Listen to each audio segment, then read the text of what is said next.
Bill Pryor. My talk is called Is Your Data Secure? Privacy and Trust in the Place of That. Two things about me. Privacy advocate, security researcher. I work as an infrastructure engineer, and I continue to work on open source technologies. I want to start just with an idea I had last year. I find it pretty amazing that people are willing to share really intimate details online with people they barely know. Whereas, in person, they might not be sharing those same kind of details.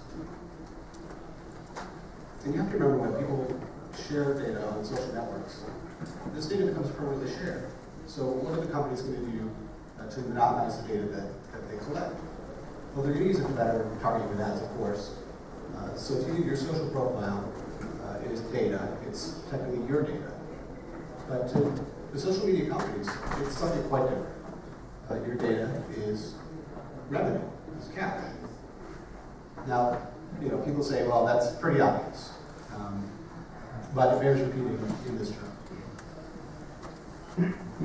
Now, so how much you worry about your loss of home privacy?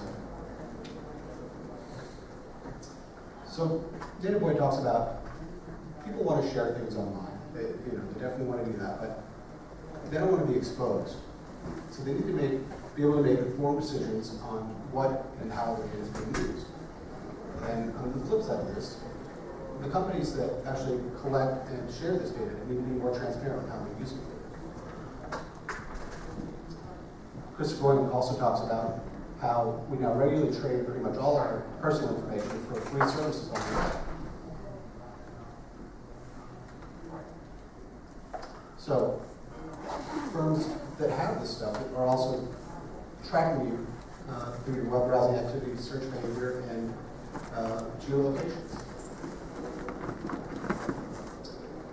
So consumers are learning now that their data is a currency. And in fact, each year in the U.S., they spend more than $2 billion on third-party consumer data.